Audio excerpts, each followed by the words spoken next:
42년간 승결을 지켜온 여교수. 지들이도 가난했던 지난날 남의 집에서 농사를 해주며 식구들의 생계를 유지해주는 오빠가 어느 날 갑자기 배가 아프다며 뒹굴더니 결국은 병원 한 번 가보지 못한 채 저 세상으로 가버린 건 당시 나이 22살의 피 끓은 청춘이었다. 정말 잘생기고 듬직한 오빠였는데 그렇게 엄하게 세상을 뜨다니. 12살 어린 나이였지만 나에게는 너무나 큰 충격이었고 하늘이 무너지는 슬픔이었다. 겨우 국민학교를 졸업하게 된 나는 남의 집 식로로 갈 수밖에 없었던 자신의 운명을 무척 원망도 했지만 나는 오빠의 죽음을 보면서 오기가 생긴 게 있었으니 그것은 무슨 짓을 하더라도 돈을 벌어야겠다는 것이다. 어린 나이지만 남의 집 힘든 일을 마다하고 열심히 일한 것이 주인 아주머니에겐 기특하게 보였던지 나는 그 다음에 주인 아주머니의 도움으로 중학교에 들어갈 수 있었고 야간이지만 고등학교도 졸업을 했다. 그리고 주인 아주머니의 고마움은 거기에서 그치지 않고 배우는 것은 다 때가 있다고 하시면서 미국에 이민을 가 있던 아주머니 언니를 소개해 주시면서 유학의 길까지 열어주셨던 것이다. 12년의 유학생활. 물론 어렵고 밑바닥 생활로 힘든 일도 많았지만 나는 박사학위까지 딸 수 있었으며 다시 한국 땅을 밟았을 땐 누가 봐도 알아주는 대학교에서 스카웃이 들어오기까지 했었다.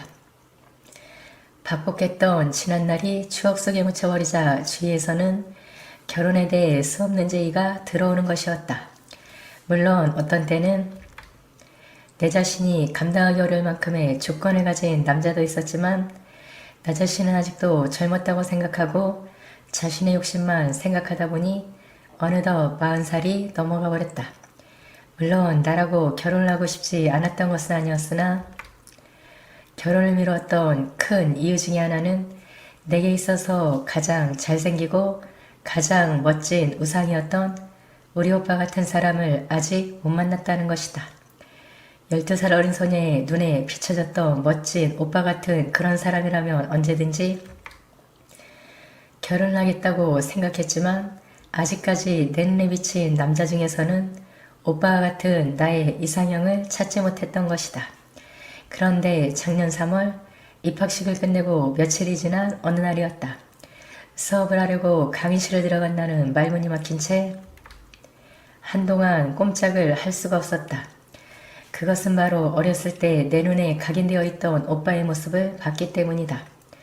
돌처럼 묻어진 채 한 5분여가 지나자 학생들이 웅성거리는 것을 느끼며 그제서야 나는 정신을 차릴 수가 있었다. 저 학생 이름이 뭐지?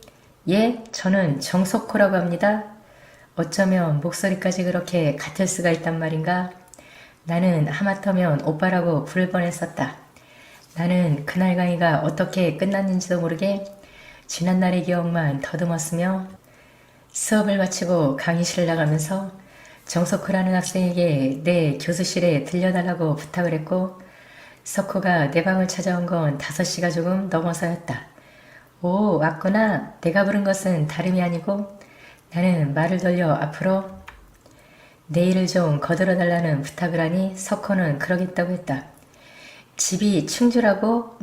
객지 생활에 고생이 많겠네. 앞으로 어려운 일 생기면 내게 이야기하고 알았지? 그날 석호와 함께 저녁을 먹고 헤어졌지만 집으로 돌아온 나는 그날 저녁 쉽게 잠을 이룰 수가 없었다. 내가 석호를 만난 지 벌써 일주일이 지났지만 옆에서 보면 볼수록 어릴 적 오빠의 모습을 떨쳐버릴 수가 없다. 하물며 물을 마실 때마저 오빠처럼 어찌나 급하게 마셔야 되는지. 요즘 들어 나는 지난날 잃어버렸던 내 인생을 다시 찾은 것처럼 사는 것이 즐겁기만 하다. 아유, 집에 가구를 좀 옮겨놔야 하는데 여자 혼자 사니까 어려운 점이 많네. 나는 석호에게 내 집안일까지 거들어달라는 소리를 하지 못하고 푸념처럼 늘어놓았다. 그래요? 그럼 제가 해드릴게요. 언제 가면 돼요? 역시 마음 씀씀이도 오빠처럼 너그러운 석호에게 나는 이번 토요일날 약속을 잡았다. 토요일까지는 이틀밖에 남지 않았지만 나에게는 이틀이란 시간이 왜 이리 길게만 느껴지는지 혹시 내가 석호를 남자로 느끼는 건 아닌가 생각하면서 쓰는 숨을 지어본다. 그렇게 기다리던 토요일, 석호가 곤색 추리닝만 입은 채 우리 집으로 찾아왔다. 교수님, 오늘 맛있는 거 많이 해주셔야 해요. 아셨죠? 하하하. 그런데 어떡하나? 난 음식은 완전 F합점인데, 후후. 언제나 밝은 얼굴인 석호의 도움으로 그렇게 신경 써왔던 가구들을 다 옮겨놓았다. 석호 때문에 일이 너무 쉽게 끝났네. 어휴, 이 먼지 좀 봐. 샤워 좀 하고 나와. 교수님도 마찬가지네요. 하하. 교수님부터 우리는 서로 양보를 하며 옥신각신하다가 결국 내가 먼저 들어갔다. 혼자만의 공간에 밖에서 기다리는 석호를 의식한 걸까? 내가 왜 이러지? 밖에 있는 건 남자가 아니라 오빠를 닮은 제자일 뿐인데 나는 혼자 씁쓸한 웃음을 지으며 야, 우리 교수님 나오니까 마치 20대 같아요. 어쭈? 너 그런 말도 할 줄 알아? 호호, 암튼 고맙다. 자, 너도. 나는 머리를 스간으로 말리면서 석호를 별로 의식하지 않은 채 평소처럼 내게는 점점 욕실로 향하고 머릿속에서는 석호의 모습이 떠오른다. 이러면 안 된다고 생각한 나는 텔레비전을 켜고 볼륨을 높였지만 지난 42년간 숨겨져 있던 것이 폭발이 난 듯이 이젠 주체할 수조차 없을 정도이다.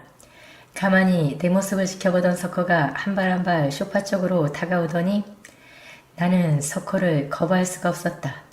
아니 어쩌면 석호가 저도 교수님을 사랑했어요? 사랑? 사랑이라 그럴 수도 있었다. 처음에는 오빠와 닮았다는 점에서 석호를 가까이 했었지만 그것은 헛된 망상이었을 뿐. 나 역시 석호를 이성으로 생각했던 것이 아니었을까? 42년간 잠재되었던 의식 속에서 나를 석호가 지금 깨우치게 해주는 것이다.